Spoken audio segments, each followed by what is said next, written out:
Resumen capítulo 66 del libro El Libertador. Cristo confunde a sus enemigos. Los sacerdotes y gobernantes no podían desmentir las acusaciones de Cristo, pero esto los llevaba a estar más aún determinados a entamparlo. Enviaron espías que se hicieron pasar por hombres sinceros. Trataban de hacer que Jesús dijera algo que podría informar al gobernador de Roma para que lo arrestara. Estos hombres jóvenes, ansiosos y desconfiados fueron acompañados por herodianos que estaban allí para escuchar las palabras de Cristo y testificar contra él en su juicio. Los fariseos siempre se habían sentido irritados a causa de los impuestos romanos y tenían la idea de que pagarlos era contra la ley divina. Ahora los espías vinieron hacia Jesús como queriendo saber cuál era su deber y dijeron: Maestro, sabemos lo honesto que eres, enseñas con verdad el camino de Dios, eres imparcial y no tienes favoritismos. Ahora bien, dinos, ¿qué piensas sobre lo siguiente? ¿Es correcto que paguemos los impuestos al César o no? Quienes cuestionaban a Jesús pensaban que habían disfrazado sus intenciones, pero Jesús leyó sus corazones como un libro abierto. ¿Por qué querían atraparme?, preguntó, mostrando que sabía su propósito oculto. Muéstreme la moneda que se usa para pagar el impuesto.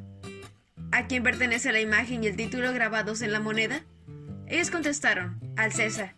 Señalando la moneda, Jesús dijo: entonces den a César lo que le pertenece a César y den a Dios lo que le pertenece a Dios. Los espías se sintieron confundidos y derrotados. Mientras sostenía la moneda romana en su mano, explicó que, dado que ellos estaban viviendo bajo la protección del poder romano, debían darle a ese poder el apoyo que solicitaba. Sin embargo, aunque estuviesen sujetos pacíficamente a las leyes del mundo, debían rendir lealtad a Dios en primer lugar. Los fariseos quedaron maravillados por la respuesta de Cristo. Él no solamente había reprendido su hipocresía, sino que también había establecido un gran principio que definía claramente los límites del deber para con el gobierno civil y el deber para con Dios. Apenas Jesús terminó de silenciar a los fariseos, llegaron los saduceos con preguntas capciosas. Los saduceos profesaban creer en la mayor parte de las escrituras, pero eran escépticos y materialistas en términos prácticos. De forma especial, la resurrección era un tema controversial entre los fariseos y saduceos. Los fariseos eran firmes creyentes en la resurrección. La muerte se convirtió en un misterio más allá de lo explicable. Las discusiones entre las dos partes solían resultar en amargas disputas. Los saduceos no tenían una influencia tan grande sobre la gente común, pero muchos tenían el poder que proviene de la riqueza. El sumo sacerdote a menudo era elegido dentro de este grupo. Ellos rechazaban los preceptos de Jesús, cuyas enseñanzas acerca de la vida futura contradecían sus teorías. Creían que Dios, después de haber creado a los seres humanos, los había abandonado a su suerte, y por tanto eran independientes de una influencia mayor. Los saduceos aseguraban que la gente era libre de controlar su propia vida y dar forma a los eventos del mundo. Su destino estaba en sus propias manos. Por medio de sus palabras y acciones, Cristo fue testigo de un poder divino que produce resultados sobrenaturales, de una vida futura, de Dios como Padre de la humanidad, siempre pendiente de sus verdaderos intereses. Al buscar discutir con Jesús, los saduceos confiaban en que, al menos, podrían dañar su reputación, si es que no llegaban a condenarlo.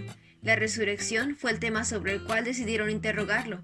Si estaban de acuerdo con ellos, ofendería a los fariseos. Si estaban en desacuerdo, los propios saduceos ridiculizarían sus enseñanzas. Razonaban que, si el cuerpo inmortal estuviese compuesto de las mismas partículas que la materia que se encuentra en el estado mortal, debería tener carne y sangre, y la vida interrumpida aquí continuaría en el mundo eternal. Se reunirían marido y mujer, se formarían matrimonios y todas las cosas seguirían su rumbo como antes que la muerte. En respuesta a estas preguntas, Jesús descorrió el velo de la vida futura y contestó: cuando los muertos resuciten, no se casarán ni se entregarán en matrimonio. En este sentido, serán como los ángeles del cielo. Los saduceos estaban en el error. Declaró su ignorancia de las Escrituras y el poder de Dios como la causa de su confusión en la fe y de la oscuridad en su mente. La única llave para estos misterios que nos rodean es reconocer en ellos la presencia del poder de Dios. Cristo dijo a sus oyentes que, si no hubiese la resurrección de los muertos, las escrituras en las que ellos profesaban creer no tendrían valor. Además agregó: ahora bien, en cuanto a si habrá resurrección de los muertos, ¿nunca han leído acerca de esto en las escrituras?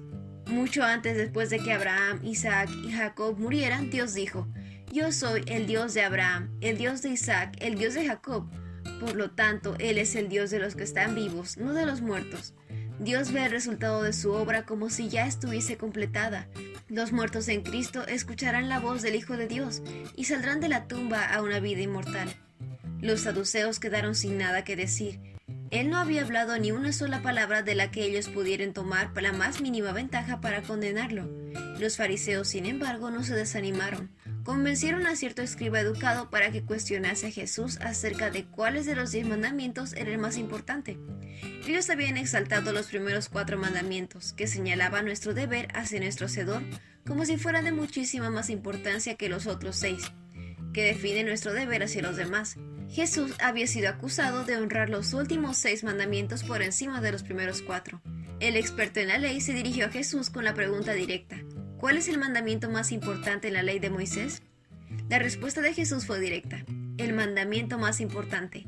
Ama al Señor tu Dios con todo tu corazón, con toda tu alma, con toda tu mente y con todas tus fuerzas. El segundo es semejante al primero. Prosiguió: ama a tu prójimo como a ti mismo. Ningún otro mandamiento es más importante que estos. Toda la ley y las exigencias de los profetas se basaban en estos 2 mandamientos. Ambos mandamientos son una expresión del principio de amor.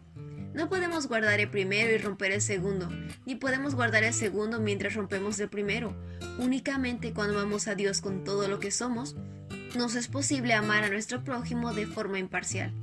El escriba que había cuestionado a Jesús quedó atónito.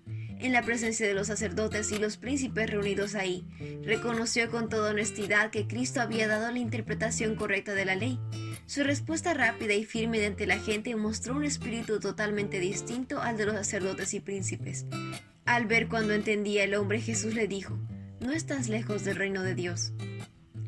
Y ese fue el resumen del capítulo 66 del libro Libertador. No olvides compartirlo con tus compañeros de clase o con otras personas que tú creas que puedan necesitar este mensaje. Nos vemos la próxima.